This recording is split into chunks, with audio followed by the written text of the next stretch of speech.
নিজেকে এমনভাবে তৈরি করুন, যে পাবে সে গর্ব করবে, আর যে হারাবে সে আফসোস করবে। সৌন্দর্য মানে নগ্নতা নয়, শিক্ষা মানে ইংরাজি নয়। নিজের স্ত্রীকে সম্মান করুন। শুধুমাত্র দুমুঠো ভাত কাপড়ের জন্য সে তার বাবা মাকে ছেড়ে আসে না।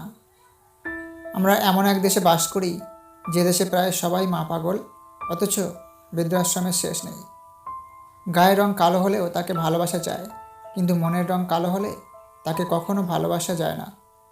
যারা ক্ষমতার প্রভাবে মানুষকে মনে করে পণ্য, তাদের স্বভাব চরিত্রে অনেকটাই হয়ে ওঠে বন্য।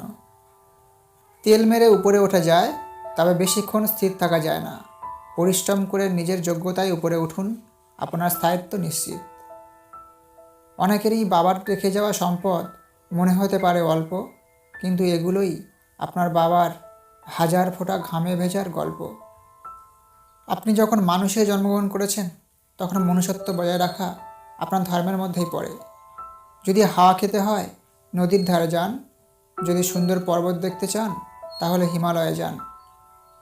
ভালো মানুষ হতে গেলে ভালো মানুষের সঙ্গে মিশতে হয়, ভালো মানুষের লেখা পড়তে হয়, ভালো মানুষের জীবনী পড়তে হয়। লোহাকে কেউ কষ্ট দিতে পারে না, কিন্তু তার নিজের মরিচে তাকে নষ্ট করে দেয়। একইভাবে আপনাকেও কেউ কষ্ট দিতে পারবে না, কিন্তু আপনার চিন্তা আপনাকে হারাতে পারে। কপালে অবহেলা লেখা থাকলে হাজার চেষ্টা করেও ভালোবাসা পাওয়া যায় না। স্বামীর ঘরে থাকুন, দেখবেন অনেকেই আপনার স্বপ্ন দেখাবে, কিন্তু ডিভোর্স হয়ে গেলে সবাই ভোগ করতে চাইবে, বিয়ে করবে না। যে সংসারে শাশুড়ি পুত্রবধূর সাথে কারণে অকারণে প্রতিনিয়তই ঘ্যানঘ্যান করে, ধনী পরিবার হলেও সেই সংসারে শান্তি থাকে না। নারীর বয়স আর পুরুষের ইনকাম কখনো জিজ্ঞেস করতে নেই।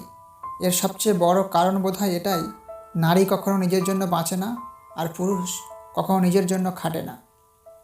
কেউ ব্যস্ত নয়, যার আপনাকে যতটা প্রয়োজন সে আপনাকে ততটা গুরুত্ব দেবে। মা সবার অভাব পূরণ করতে পারে, কিন্তু মায়ের অভাব কেউ পূরণ করতে পারে না। জগতে কোনো সম্পর্ক স্থায়ী নয়, একদিন না একদিন সব সম্পর্ক বিচ্ছিন্ন হয়ে যাবে। মৃত্যুই তার আসল প্রমাণ।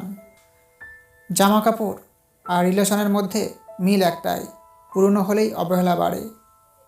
আসলে স্বামীর চেয়ে আপন কেউ হয় না। নির্দিষ্ট একটা বয়সের পর বাবা মার কাছেও মেয়েরা বোঝা হয়ে যায়, কিন্তু স্বামীর নামে মানুষটা আমৃত্যু পরিশ্রম করে যায় ভালো রাখার জন্য।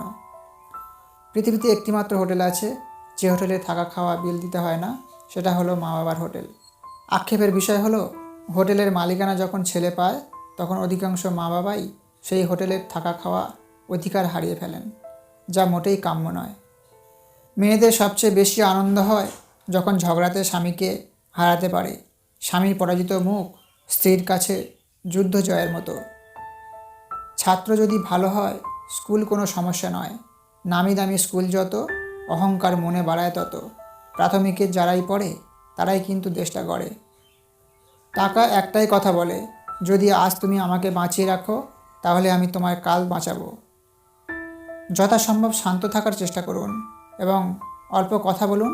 আপনার হৃদয়ে দেখবেন নীরবতা আসবে, আপনার মন প্রশান্তিতে ভরে উঠবে। বয়স যতই হোক, আনন্দ করতে ভুলবেন না। কেউ বয়সে বুড়ো হয় না। মনে আনন্দ খুশি না থাকলে কম বয়সেও বৃদ্ধ হয়ে যায়। যখন মানুষ চিনে যাবেন, তখন মানুষের সাথে মিশতে ইচ্ছা হবে না। আপনি মরার পর কেউ আপনার চেহারা নিয়ে আলোচনা করবে না, আলোচনা করবে আপনার উত্তম চরিত্র নিয়ে। তাই চেহারা নয়, আপনার চরিত্র সুন্দর করুন।